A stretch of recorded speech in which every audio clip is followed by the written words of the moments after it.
إني مهاجر بكاليو تصدقني وأقول أفكار وضعته شركة جوجل ديفيسيو طلعت وين كنتوني صفدك معها أبدكين كسكرب صدا إني مهاجر بكاليو تصدقني وأقول أفكار وضعته شركة جوجل ديفيسيو طلعت وين كنتوني صفدك معها أبدكين كسكرب صدا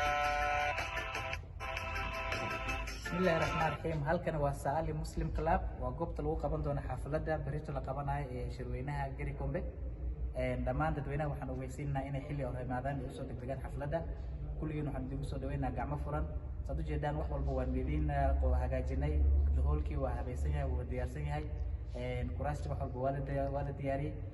isku dubridkii kale wax walba kale way dhamaadeen waxaan sugeynaa waa berito aroortii iyo xafladda inaan bilaabano saas darteed waxaan markale idinku wargelinaynaa inaad ku soo dhaqsataan xafladda xilli hore laga bilaabo ilaa 7 aad timaadaan si xilli hore xafladda loo bilaabo dhammaantiin soo dhawaada